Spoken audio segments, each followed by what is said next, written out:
सत श्री अकाल जी सारिਆਂ ਨੂੰ। मैं पिछले लैक्चर ਵਿੱਚ ਤੁਹਾਨੂੰ ऑप्टिकल फाइबर कम्यूनिकेशन ਦਾ चैप्टर 2 कराया सी।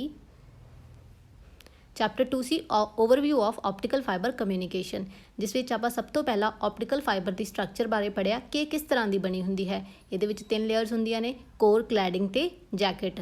ਉਸ ਤੋਂ ਬਾਅਦ ਆਪਾਂ ਲਾਈਟ ਥਿਊਰੀ ਬਾਰੇ ਪੜਿਆ ਕਿ ਲਾਈਟ ਦਾ ਡੂਅਲ ਨੇਚਰ ਹੁੰਦਾ ਹੈ। ਲਾਈਟ ਦਾ ਵੇਵ ਨੇਚਰ ਵੀ ਹੈ ਤੇ ਪਾਰਟੀਕਲ ਨੇਚਰ ਵੀ ਹੈ। ਵੇਵ ਨੇਚਰ ਵਿੱਚ ਕੀ ਸ਼ੋ ਹੁੰਦਾ ਹੈ ਕਿ ਜਿਹੜੀ ਲਾਈਟ ਹੈ ਉਹ ਬੈਂਡ ਵੀ ਕਰਦੀ ਹੈ, ਤੇ ਪਾਰਟੀਕਲ ਨੇਚਰ ਕੀ ਸ਼ੋ ਕਰਦਾ ਕਿ ਲਾਈਟ ਸਟ੍ਰੇਟ ਲਾਈਨ ਦੇ ਵਿੱਚ ਟਰੈਵਲ ਕਰਦੀ ਹੈ। ਤਾਂ ਡੂਅਲ ਨੇਚਰ ਤੋਂ ਬਾਅਦ ਹੀ ਆਪਾਂ ਨੂੰ ਦੋ ਫਿਨੋਮੇਨਾ ਪਤਾ ਲੱਗੇ, ਰਿਫਲੈਕਸ਼ਨ ਅਤੇ ਰੀਫਰੈਕਸ਼ਨ ਦਾ। ਰਿਫਲੈਕਸ਼ਨ ਦੇ ਵਿੱਚ ਕੀ ਹੁੰਦਾ ਸੀ ਕਿ ਲਾਈਟ ਸਪੋਜ਼ ਕਰੋ ਸਟ੍ਰੇਟ ਮੂਵ ਕਰ ਰਹੀ ਹੈ, ਤਾਂ ਜਦੋਂ ਆਪਣੀ ਡਾਇਰੈਕਸ਼ਨ ਚੇਂਜ ਕਰਦੀ ਹੈ ਤਾਂ ਉਹਨੂੰ ਕੀ ਕਹਿੰਦੇ ਨੇ, ਰਿਫਲੈਕਸ਼ਨ।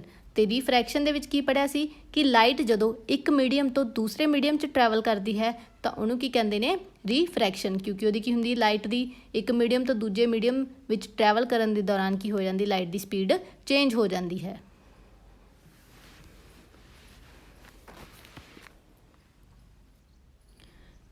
ਆਪਾਂ ਪਿਛਲੀ ਵੀਡੀਓ ਦੇ ਵਿੱਚ ਰਿਫਲੈਕਸ਼ਨ ਤੇ ਰਿਫਰੈਕਸ਼ਨ ਬਾਰੇ ਚੰਗੀ ਤਰ੍ਹਾਂ ਪੜ੍ਹਿਆ ਤੇ ਹੁਣ ਤੁਹਾਨੂੰ ਦੁਬਾਰਾ ਵੀ ਇੱਕ ਵਾਰ ਦੱਸ ਦਿੱਤਾ ਗਿਆ।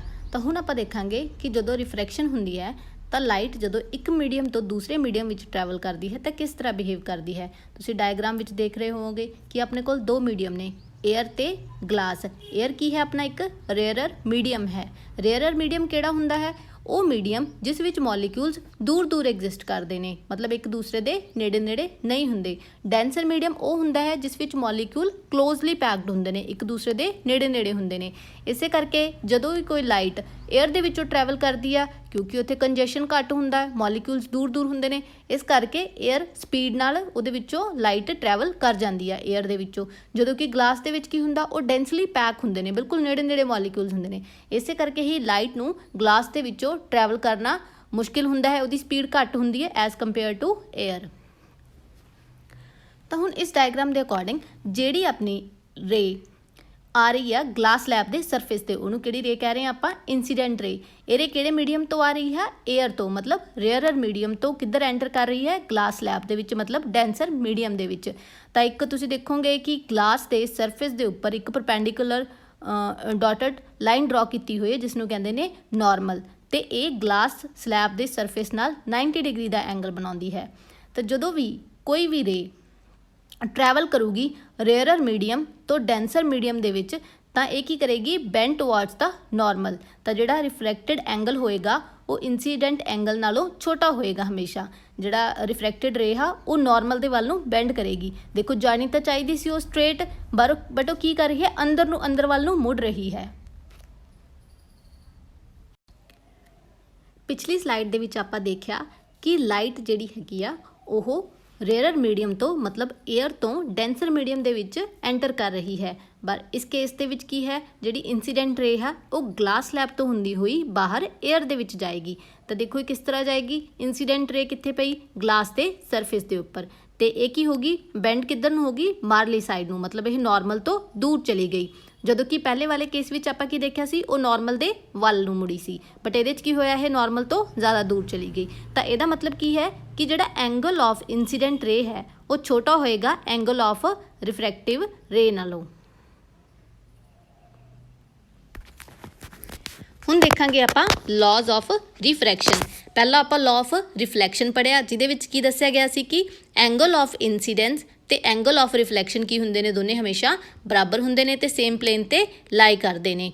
ਤਾਂ ਜਦੋਂ ਵੀ ਆਪਾਂ ਮਿਰਰ ਦੇ ਵਿੱਚ ਇਮੇਜ ਦੇਖਾਂਗੇ ਤਾਂ ਆਪਣੇ ਤੋਂ ਜਿਹੜੀ ਲਾਈਟ ਮਿਰਰ ਤੇ ਪਏਗੀ ਤੇ ਜਿਹੜੀ ਮਿਰਰ ਤੋਂ ਵਾਪਸ ਆਪਣੀ ਆਈਜ਼ ਤੇ ਆਏਗੀ ਲਾਈਟ, ਤਾਂ ਉਹ ਕੀ ਹੋਣਗੇ, ਦੋਨੇ ਐਂਗਲ ਆਫ ਇਨਸੀਡੈਂਸ ਤੇ ਐਂਗਲ ਆਫ ਰਿਫਲੈਕਸ਼ਨ ਕੀ ਹੋਣਗੇ, ਬਰਾਬਰ ਹੋਣਗੇ। ਇਸੇ ਕਰਕੇ ਹੀ ਆਪਾਂ ਨੂੰ ਆਪਣੀ ਪੂਰੀ ਇਮੇਜ ਸਹੀ ਦਿਖੇਗੀ। ਜਦੋਂ ਕਿ ਆਪਾਂ ਰਿਫਰੈਕਸ਼ਨ ਦੇ ਕੇਸ ਵਿੱਚ ਕੀ ਦੇਖਿਆ ਕਿ ਆਪਾਂ ਪੈਨਸਿਲ ਪਾਣੀ ਦੇ ਵਿੱਚ ਰੱਖੀ, ਜਦੋਂ ਕਿ ਆਪਾਂ ਨੂੰ ਆਪਣੀ ਹਿਊਮਨ ਆਈ ਨੂੰ ਕੀ ਦਿਖਿਆ, ਪੈਨਸਿਲ ਬੈਂਡ ਹੋਈ ਦਿਖੀ। ਇਹ ਕਿਉਂ ਹੋਇਆ, ਕਿਉਂਕਿ ਇਹ ਦੋ ਡਿਫਰੈਂਟ ਮੀਡੀਅਮ ਦੇ ਵਿੱਚੋਂ ਲਾਈਟ ਪਾਸ ਹੋਈ ਆ, ਇਸੇ ਕਰਕੇ ਹੀ ਆਪਾਂ ਨੂੰ ਪੈਨਸਿਲ ਬੈਂਡ ਹੋਈ ਦਿਖੀ। ਲਾਜ਼ ਆਫ ਰਿਫਰੈਕਸ਼ਨ ਕੀ ਨੇ, ਲਾਜ਼ ਆਫ ਰਿਫਲੈਕਸ਼ਨ ਦੇ ਨਾਲੋਂ ਪਹਿਲਾਂ ਉਹਦੇ ਵਿੱਚ ਰੂਲ ਸੀ ਕਿ ਸਾਈਨ ਆਈ ਤੇ ਸਾਈਨ ਆਰ ਕੀ ਹੋਣਗੇ, ਬਰਾਬਰ ਹੋਣਗੇ। ਪਰ ਇਸ ਕੇਸ ਦੇ ਵਿੱਚ ਕਦੇ ਵੀ ਸਾਈਨ ਆਈ ਮਤਲਬ ਇਨਸੀਡੈਂਟ ਐਂਗਲ ਤੇ ਰਿਫਰੈਕਟਿਵ ਐਂਗਲ ਕੀ ਹੋਣਗੇ, ਕਦੇ ਬਰਾਬਰ ਨਹੀਂ ਹੋਣਗੇ।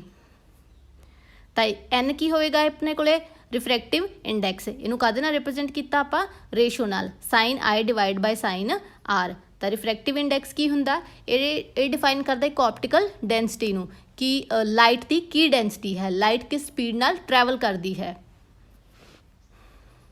ਤਾਂ ਐਨ ਕੀ ਹੋਏਗੀ? ਐਨ ਦੀ ਵੈਲਿਊ ਕੀ ਹੋਏਗੀ? ਕੌਨਸਟੈਂਟ।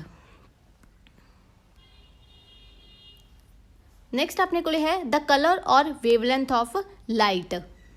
ਦ speed of light of all colors is same in air or vacuum, but in any other transparent medium the speed of light is different for different colors। देखो ਜਿਹੜੀ ਲਾਈਟ ਹੈਗੀ ਆ, ਸਪੀਡ ਆਫ ਲਾਈਟ ਹੈਗੀ ਆ ਸਾਰੇ colours ਦੀ, ਆਪਾਂ ਨੂੰ ਪਤਾ ਕਿ ਜਿਹੜੀ ਲਾਈਟ ਆਪਾਂ ਦੇਖ ਰਹੇ ਹਾਂ ਉਹ ਬੈਂਡ ਆਫ 7 ਕਲਰਸ ਹੁੰਦੀ ਹੈ। ਆਪਾਂ ਸਾਰਿਆਂ ਨੇ ਵਿਬ ਗੋਇਰ ਪੜ੍ਹਿਆ ਹੋਣਾ, VIBGYOR। V मतलब वायलेट, I मतलब इंडिगो, B मतलब blue colour, G green colour, Y yellow colour, O orange colour and R red colour. इस तरह का एक ही हुंदा है बैंड ऑफ 7 कलर्स हुंदा है। ਤਾਂ एयर ਦੇ ਵਿੱਚ ਇਹਨਾਂ ਸਾਰੇ ਕਲਰਸ ਦੀ ਜਿਹੜੀ ਸਪੀਡ ਹੁੰਦੀ ਹੈ ਉਹ ਕੀ ਹੁੰਦੀ ਹੈ? ਸੇਮ ਹੁੰਦੀ ਹੈ। ਬਟ ਜੇ ਆਪਾਂ ਕਿਸੇ ਹੋਰ ਟਰਾਂਸਪੇਰੈਂਟ ਮੀਡੀਅਮ ਦੀ ਗੱਲ ਕਰਦੇ ਹਾਂ ਤਾਂ ਹਰ ਕਲਰ ਦੀ ਜਿਹੜੀ ਸਪੀਡ ਕੀ ਹੋਊਗੀ? ਡਿਫਰੈਂਟ ਹੋਊਗੀ। ਤੇ ਇਹਨਾਂ ਦੀ ਸਪੀਡ ਕਿਸ ਤੇ ਡਿਪੈਂਡ ਕਰੇਗੀ? ਵੇਵਲੈਂਥ ਤੇ। Generally in a given material the speed of red light is maximum and the violet light is least. ਹੁਣ ਤੁਸੀਂ ਦੇਖੋਗੇ ਵਿਬ ਗੋਇਰ ਵਿੱਚ ਸਭ ਤੋਂ ਪਹਿਲਾ ਕਲਰ ਕਿਹੜਾ ਆਉਂਦਾ? Wallet colour. ਤੇ ਲਾਸਟ ਤੇ ਕਿਹੜਾ ਕਲਰ ਆਉਂਦਾ? Red colour. ਤਾਂ ਰੈਡ ਕਲਰ ਦੀ ਲਾਈਟ ਕੀ ਹੁੰਦੀ ਹੈ? ਸਭ ਤੋਂ ਜ਼ਿਆਦਾ ਮੈਕਸੀਮਮ ਹੁੰਦੀ ਹੈ, ਕਿਉਂਕਿ ਇਹਦੀ ਵੇਵਲੈਂਥ ਕੀ ਹੁੰਦੀ? ਸਭ ਤੋਂ ਜ਼ਿਆਦਾ ਮੈਕਸੀਮਮ। ਜਿਹਦੀ ਜਿੰਨੀ ਜ਼ਿਆਦਾ ਵੇਵਲੈਂਥ ਹੋਏਗੀ ਉਹਦੀ ਉਨੀ ਜ਼ਿਆਦਾ ਕੀ ਹੋਏਗੀ? ਸਪੀਡ ਹੋਏਗੀ। ਤਾਂ ਹੀ ਰੈੱਡ ਲਾਈਟ ਘੱਟ ਸਕੈਟਰ ਕਰਦੀ ਹੈ। ਤੁਸੀਂ ਦੇਖਿਆ ਹੋਵੇਗਾ ਕਿ ਆਪਣੇ ਟ੍ਰੈਫਿਕ ਲਾਈਟਸ ਦੇ ਵਿੱਚ ਰੈੱਡ ਲਾਈਟ ਬਹੁਤ ਜ਼ਿਆਦਾ ਯੂਜ਼ ਕੀਤੀ ਜਾਂਦੀ ਹੈ। ਇਸੇ ਲਈ ਯੂਜ਼ ਕੀਤੀ ਜਾਂਦੀ ਹੈ ਕਿਉਂਕਿ ਉਹ ਬਹੁਤ ਜ਼ਿਆਦਾ ਸਕੈਟਰ ਨਹੀਂ ਹੁੰਦੀ, ਬਹੁਤ ਜ਼ਿਆਦਾ ਖਿੱਲਰਦੀ ਨਹੀਂ, ਅਤੇ ਆਪਾਂ ਨੂੰ ਦੂਰੋਂ ਹੀ ਹਿਊਮਨ ਆਈ ਨੂੰ ਸਭ ਤੋਂ ਪਹਿਲਾਂ ਵਿਜ਼ੀਬਲ ਹੋ ਜਾਂਦੀ ਹੈ, ਕਿਉਂਕਿ ਉਹ ਲਾਈਟ ਕੀ ਆ? ਬਹੁਤ ਜਲਦੀ ਟਰੈਵਲ ਕਰਦੀ ਆ ਆਪਣੀ ਆਈ ਤੱਕ। ਜਦੋਂ ਕਿ ਜਿਹੜਾ ਵਾਇਲਟ ਕਲਰ ਹੁੰਦਾ ਉਹਦੀ ਕੀ ਹੁੰਦੀ ਹੈ? ਵੇਵਲੈਂਥ ਬਹੁਤ ਘੱਟ ਹੁੰਦੀ ਹੈ as compare to red colour, ਜਿਸ ਕਰਕੇ ਉਹਦੀ ਸਪੀਡ ਵੀ ਕੀ ਹੁੰਦੀ ਹੈ? ਘੱਟ ਹੁੰਦੀ ਹੈ। ਅਤੇ ਇਹ ਜ਼ਿਆਦਾ ਕੀ ਕਰਦੀ ਆ? ਸਕੈਟਰ ਕਰਦੀ ਹੈ, ਅਤੇ ਆਪਾਂ ਨੂੰ ਕੀ ਹੁੰਦਾ? ਜਲਦੀ ਵਿਜ਼ੀਬਲ ਨਹੀਂ ਹੁੰਦੀ। ਹੁਣ ਇਹਦਾ ਦੂਸਰਾ ਪੈਰਾਮੀਟਰ ਹੈ refractive index. Refractive index of medium is maximum for violet light and least for the red light. ਅਤੇ ਇਹਦਾ ਮਤਲਬ ਕੀ ਹੈ ਕਿ ਰੈੱਡ ਲਾਈਟ ਦਾ ਜਿਹੜਾ ਸਭ ਤੋਂ ਜ਼ਿਆਦਾ ਸਪੀਡ ਹੁੰਦੀ ਹੈ ਅਤੇ ਰਿਫਰੈਕਟਿਵ ਇੰਡੈਕਸ ਸਭ ਤੋਂ ਘੱਟ ਹੁੰਦਾ ਹੈ, ਜਦੋਂ ਕਿ ਵਾਇਲਟ ਦੀ ਸਪੀਡ ਕੀ ਹੁੰਦੀ ਹੈ? ਸਭ ਤੋਂ ਘੱਟ ਹੁੰਦੀ ਹੈ, ਅਤੇ ਇਹਦਾ ਰਿਫਰੈਕਟਿਵ ਇੰਡੈਕਸ ਕੀ? ਜ਼ਿਆਦਾ ਹੋਏਗਾ। ਰਿਫਰੈਕਟਿਵ ਇੰਡੈਕਸ ਮੈਕਸੀਮਮ ਹੋਣ ਦਾ ਕੀ ਮਤਲਬ ਹੁੰਦਾ ਹੈ ਕਿ ਜਿੰਨਾ ਜ਼ਿਆਦਾ ਰਿਫਰੈਕਟਿਵ ਇੰਡੈਕਸ ਮੈਕਸੀਮਮ ਹੋਏਗਾ ਉਹਦੀ ਸਪੀਡ ਉਨੀ ਜ਼ਿਆਦਾ ਕੀ ਹੋਏਗੀ? ਘੱਟ ਹੋਏਗੀ। ਇਸੇ ਕਰਕੇ ਵਾਇਲਟ ਕਲਰ ਦੀ ਸਪੀਡ ਕੀ ਆ? ਸਭ ਤੋਂ ਘੱਟ ਹੈ, ਅਤੇ ਉਹਦੇ ਨਾਲ ਕੀ ਹੁੰਦਾ? ਆਪਣੀ ਆਈ ਤੱਕ ਉਹ ਜਲਦੀ ਨਹੀਂ ਪਹੁੰਚਦੀ, ਜਦੋਂ ਕਿ ਜਿਹੜੀ ਰੈੱਡ ਕਲਰ ਹੈ ਉਹਦਾ ਮਿਨੀਮਮ ਰਿਫਰੈਕਟਿਵ ਇੰਡੈਕਸ ਹੋਣ ਦੇ ਨਾਲ ਆਪਾਂ ਨੂੰ ਲਾਈਟ ਦੂਰੋਂ ਹੀ ਦਿਸ ਜਾਂਦੀ ਹੈ। ਤਾਂ ਇਹਦੀ ਐਗਜ਼ਾਮਪਲ ਆਪਾਂ ਦੂਸਰੀ ਲੈ ਸਕਦੇ ਹਾਂ, ਜਿੱਦਾਂ ਐਂਬੂਲੈਂਸ ਲਾਈਟ। ਐਂਬੂਲੈਂਸ ਲਾਈਟ ਹਮੇਸ਼ਾ ਰੈੱਡ ਕਲਰ ਦੀ ਇਸ ਲਈ ਹੁੰਦੀ ਹੈ ਤਾਂ ਕਿ ਉਹ ਆਪਣੀ ਆਈ ਨੂੰ ਦੂਰੋਂ ਹੀ ਦਿਖ ਜਾਵੇ। ਤਾਂ ਆਪਾਂ ਜਦੋਂ ਵੀ ਕੋਈ ਦੂਰ ਤੋਂ ਹੀ ਆਪਾਂ ਨੂੰ ਉਹ ਟ੍ਰੈਫਿਕ ਲਾਈਟ ਜਾਂ ਫਿਰ ਐਂਬੂਲੈਂਸ ਲਾਈਟ ਦਿਖ ਜਾਏ।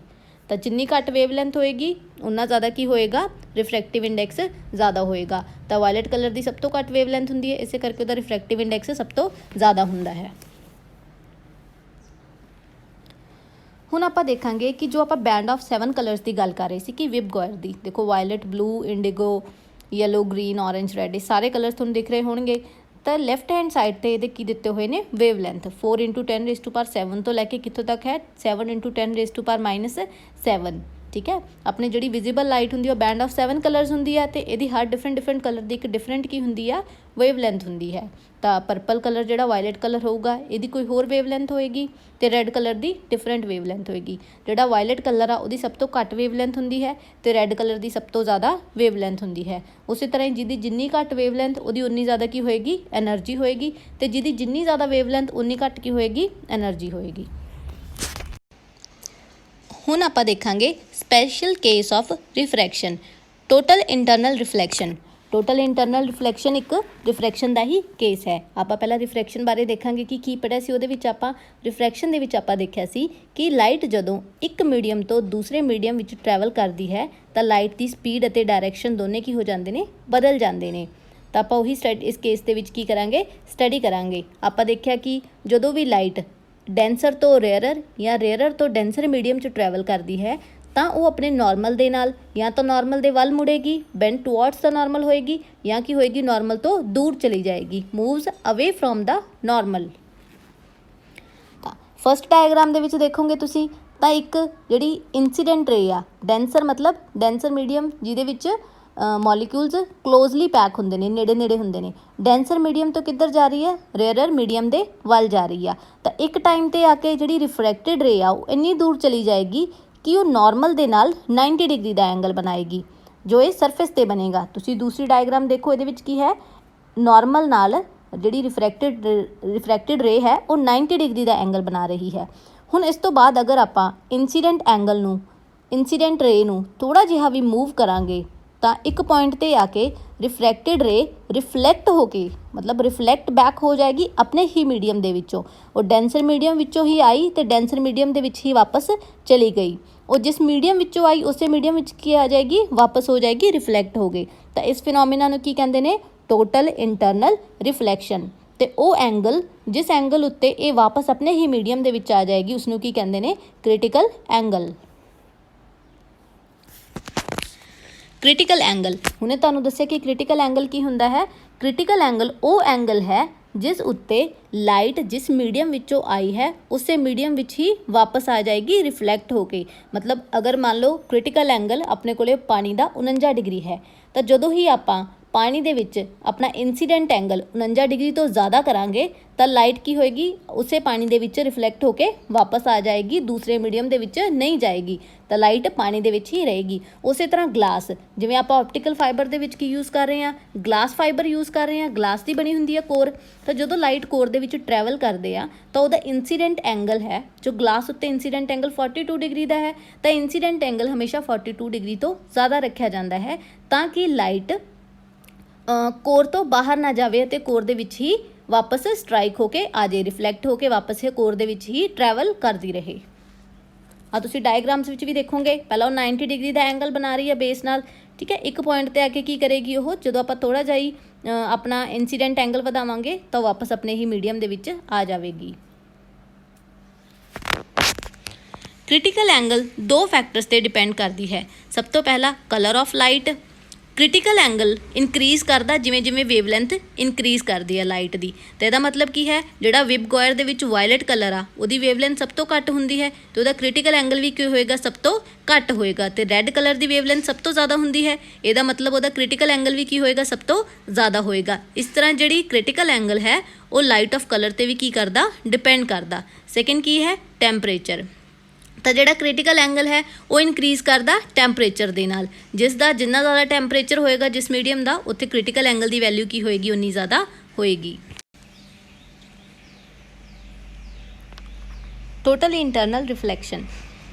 When a ray of light traveling in a denser medium is incident at the surface of rarer medium at the angle of incidence greater than critical angle for the pair of media, the ray is totally reflected back into the denser medium. This phenomena is called TIR.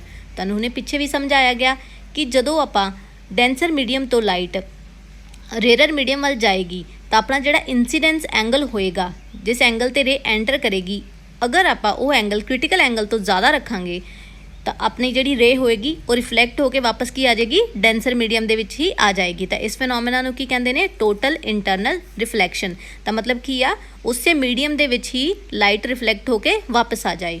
ਤੇਰੀਆਂ TIR ਫਿਨੋਮੀਨਾ ਤਾਂ ਹੀ ਹੁੰਦਾ, total internal reflection ਤਾਂ ਹੀ possible ਆ ਜੇ ਇਹ ਦੋ conditions ਨੂੰ follow ਕਰਦਾ, ਸੈਟਿਸਫਾਈ ਕਰਦਾ। ਤਾਂ ਫਸਟ ਕੀ ਹੈ, the light must travel from a denser to rarer medium, ਠੀਕ ਹੈ। ਤਾਂ ਲਾਈਟ ਹਮੇਸ਼ਾ ਡੈਂਸਰ ਮਤਲਬ ਗਲਾਸ ਤੋਂ ਏਅਰ ਵੱਲ ਹੀ ਮੂਵ ਕਰਨੀ ਚਾਹੀਦੀ ਹੈ। ਤਾਂ ਜਿਹੜਾ ਇੰਸੀਡੈਂਟ ਰੇ ਆ ਉਹ ਹਮੇਸ਼ਾ ਡੈਂਸਰ ਮੀਡੀਅਮ ਤੋਂ ਏਅਰ ਵੱਲ ਜਾਣੀ ਚਾਹੀਦੀ ਹੈ। ਸੈਕਿੰਡ ਕੀ ਹੈ, the angle of incidence must be greater than the critical angle for the pair of media. ਤਾਂ ਜਿਹੜਾ ਐਂਗਲ ਆਫ ਇੰਸੀਡੈਂਸ ਆ, ਜਿਸ ਐਂਗਲ 'ਤੇ ਲਾਈਟ ਨੇ ਐਂਟਰ ਕਰਨਾ, ਉਹ ਹਮੇਸ਼ਾ ਜ਼ਿਆਦਾ ਹੋਣਾ ਚਾਹੀਦਾ ਕ੍ਰਿਟੀਕਲ ਐਂਗਲ ਨਾਲੋਂ। ਤਾਂ ਹਰ ਇੱਕ ਮਟੀਰੀਅਲ ਦਾ ਡਿਫਰੈਂਟ ਕ੍ਰਿਟੀਕਲ ਐਂਗਲ ਹੋਏਗਾ, ਹਰ ਇੱਕ ਕਲਰ ਦਾ ਡਿਫਰੈਂਟ ਕ੍ਰਿਟੀਕਲ ਐਂਗਲ ਹੋਏਗਾ, ਵਾਟਰ ਦਾ, ਗਲਾਸ ਦਾ, ਹਰ ਇੱਕ ਦਾ ਕੀ ਹੋਏਗਾ, ਡਿਫਰੈਂਟ ਕ੍ਰਿਟੀਕਲ ਐਂਗਲ ਹੋਏਗਾ। ਇਸ ਡਾਇਗਰਾਮ ਦੇ ਵਿੱਚ ਤੁਸੀਂ ਦੇਖ ਰਹੇ ਹੋ ਕਿ ਲਾਈਟ ਕਿਸ ਤਰ੍ਹਾਂ ਕੋਰ ਦੇ ਵਿੱਚ ਇੱਕ ਐਂਡ ਤੋਂ ਦੂਸਰੇ ਐਂਡ ਤੱਕ ਟਰੈਵਲ ਕਰਦੀ ਹੈ। ਆਪਾਂ ਪਹਿਲਾਂ ਹੀ ਪੜਿਆ ਕਿ ਕੋਰ ਕਿਹੜੇ ਮਟੀਰੀਅਲ ਦੀ ਬਣੀ ਹੁੰਦੀ ਹੈ, ਗਲਾਸ ਜਾਂ ਸਿਲਿਕਾ ਦੀ, ਤੇ ਗਲਾਸ ਦਾ ਰਿਫਰੈਕਟਿਵ ਇੰਡੈਕਸ ਕਿੰਨਾ ਹੁੰਦਾ ਹੈ, 42 ਡਿਗਰੀ ਦਾ। ਤਾਂ ਹਮੇਸ਼ਾ ਹੀ ਜਦੋਂ ਕੋਰ ਵਿੱਚੋਂ ਲਾਈਟ ਪਾਸ ਕਰਦੀ ਹੈ ਤਾਂ ਇਨਸੀਡੈਂਟ ਰੇ ਜਿਹੜੀ ਹੈਗੀ ਆ ਉਹਦਾ ਐਂਗਲ ਹਮੇਸ਼ਾ 42 ਡਿਗਰੀ ਨਾਲੋਂ ਮਤਲਬ ਕ੍ਰਿਟੀਕਲ ਐਂਗਲ ਨਾਲੋਂ ਹਮੇਸ਼ਾ ਕੀ ਹੁੰਦਾ, ਜ਼ਿਆਦਾ ਹੁੰਦਾ ਹੈ। ਤਾਂ ਹੀ ਕਰਕੇ ਕੋਰ ਕੀ ਕਰਦੀ, ਕੋਰ ਦੇ ਵਿੱਚ ਲਾਈਟ ਕੀ ਹੁੰਦੀ ਹੈ, ਟਰੈਵਲ ਕਰਦੀ ਰਹਿੰਦੀ ਹੈ। ਕੋਰ ਦੇ ਵਿੱਚ ਜਦੋਂ ਵੀ ਲਾਈਟ ਐਂਟਰ ਕਰਦੀ ਹੈ ਉਹ ਰਿਫਲੈਕਟ ਹੋ ਕੇ ਵਾਪਸ ਕੋਰ ਦੇ ਵਿੱਚ ਚਲੀ ਜਾਂਦੀ ਹੈ। ਇਸ ਤਰ੍ਹਾਂ ਰਿਫਲੈਕਟ ਹੁੰਦੀ ਹੋਈ ਇਹ ਇੱਕ ਐਂਡ ਤੋਂ ਦੂਸਰੇ ਐਂਡ ਤੱਕ ਪਹੁੰਚ ਜਾਂਦੀ ਹੈ। ਤਾਂ ਇਸ ਫਿਨੋਮੇਨਾ ਨੂੰ ਕੀ ਕਹਿੰਦੇ ਨੇ, ਟੋਟਲ ਇੰਟਰਨਲ ਰਿਫਲੈਕਸ਼ਨ। ਤੇ ਇਹੀ ਫਿਨੋਮੇਨਾ ਆਪਟੀਕਲ ਫਾਈਬਰ ਕੇਬਲਸ ਦੇ ਵਿੱਚ ਯੂਜ਼ ਕੀਤਾ ਜਾਂਦਾ ਹੈ ਡਾਟਾ ਨੂੰ ਇੱਕ ਜਗ੍ਹਾ ਤੋਂ ਦੂਸਰੀ ਜਗ੍ਹਾ ਤੇ ਭੇਜਣ ਲਈ। ਤਾਂ ਇਹ ਸੀ ਆਪਣਾ ਸੈਕੰਡ ਚੈਪਟਰ, ਜਿਹਦੇ ਵਿੱਚ ਆਪਾਂ light theory, reflection, refraction, total internal reflection ਤੇ ਕ੍ਰਿਟੀਕਲ ਐਂਗਲ ਦੇ ਬਾਰੇ ਪੜ੍ਹਿਆ। ਉਮੀਦ ਹੈ ਕਿ ਤੁਹਾਨੂੰ ਸਾਰਿਆਂ ਨੂੰ ਚੰਗੀ ਤਰ੍ਹਾਂ ਇਹ ਚੈਪਟਰ ਸਮਝ ਆ ਗਿਆ ਹੋਵੇਗਾ। ਧੰਨਵਾਦ।